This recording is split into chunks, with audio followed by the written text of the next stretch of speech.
Tournons-nous maintenant à la ville de Château-Richer, où nous écoutons Mme Caroline Patry-Jonca de Démocratie Château-Richer, qui est candidate à la mairie.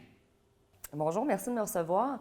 Oui, effectivement, nous, on a fait notre programme électoral. On parle de nos projets.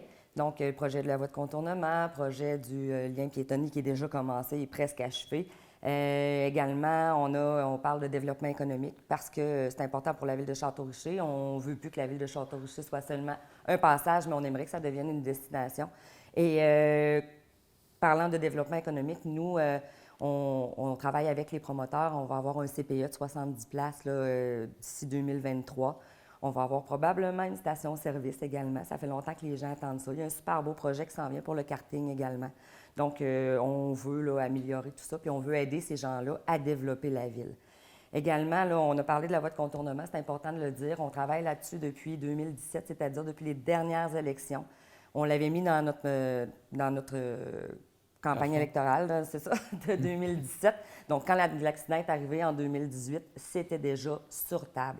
On avait déjà rencontré le ministère des Transports et puis on le savait que c'était dangereux. Puis il y a beaucoup de camions qui passent dans cette côte-là. C'est pas large, ça rencontre les voitures, c'est super dangereux. Donc, on avait ce projet-là, puis on l'a commencé et on le continue. Puis c'est pas vrai qu'on va détruire la nature, là, où la voie va passer, c'est pas un boisé, c'est de la friche. Et même qu'avec ça, on veut aménager un parc. La rivière ne nous appartient pas. Donc, nous, on ne peut pas toucher à la rivière. Pourquoi pas parler avec les gens à qui ça appartient? Peut-être un jour que la ville pourra en devenir acquéreur. Mais pour le moment, ça ne nous appartient pas. Donc, mais on aimerait vraiment ça, faire un parc, un beau parc avec des sentiers pédestres, des tables, des poubelles. Tu sais, à un moment donné, il faut que les gens qui vont là puissent se ramasser également.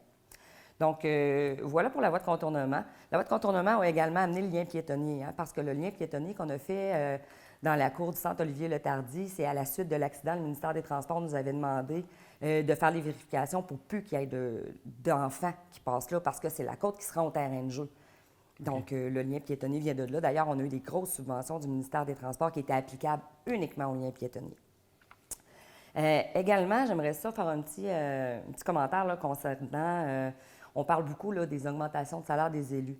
Donc, à la ville de Château-Richer, puis comme pas mal partout ailleurs dans la province, en 2018, tout le monde a eu un ajustement de salaire et non une augmentation de salaire.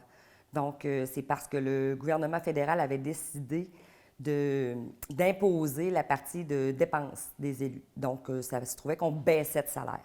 Donc, nous, on a juste équilibré le tout. On gagne exactement le même salaire qu'avant, c'est qu'on a fait un ajustement.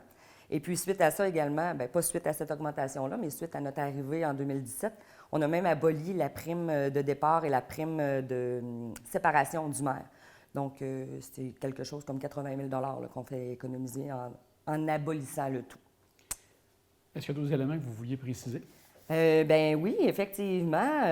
J'aimerais aussi qu'on parle un petit peu du chemin de fer. Les gens... le train, ça passe, ça fait du bruit.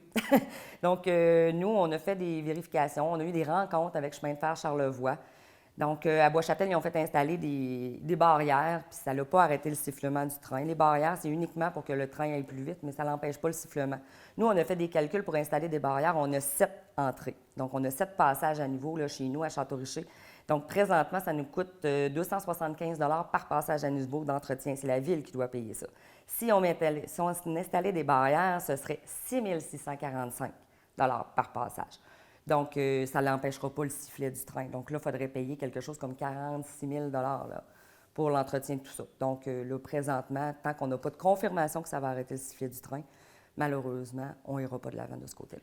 Au niveau infrastructure, est-ce que vous avez des projets en tête? Oui, effectivement. Pour l'infrastructure, bien, nous, de notre côté, c'est les égouts. Les égouts à Château-Richer, c'est problématique. Il y a des points de la ville, sur l'avenue Royale en particulier, qu'il n'y a pas d'égouts, que les terrains sont trop petits.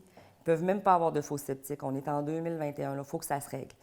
Donc, nous, on travaille depuis 4 ans avec les gouvernements pour avoir des subventions parce qu'à Château-Richer, il n'y a pas des maisons des deux côtés de la rue, souvent là, dans les secteurs où il y a le problème, dans les secteurs problématiques. Donc, on ne peut pas faire des règlements de secteur, des taxes de secteur. Donc, ça nous prend des subventions. Ça fait 4 ans qu'on travaille avec les ministères pour ça et on va continuer de travailler avec les ministères pour ça.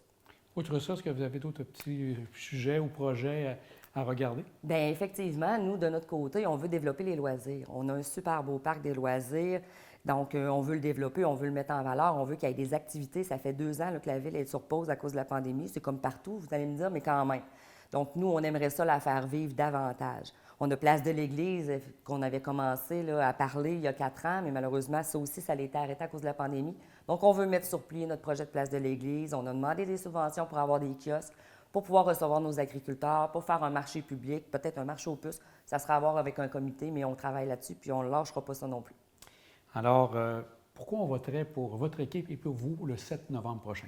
Donc, l'équipe Démocratie Château-Richer, c'est une équipe mixte, une équipe complète, une équipe avec tous les groupes d'âge, une équipe qui se rapproche des citoyens. Et nous, on a de l'expérience, donc on sait ce qu'on peut livrer aux citoyens. On vous souhaite bonne chance pour le 7 novembre prochain. Merci beaucoup.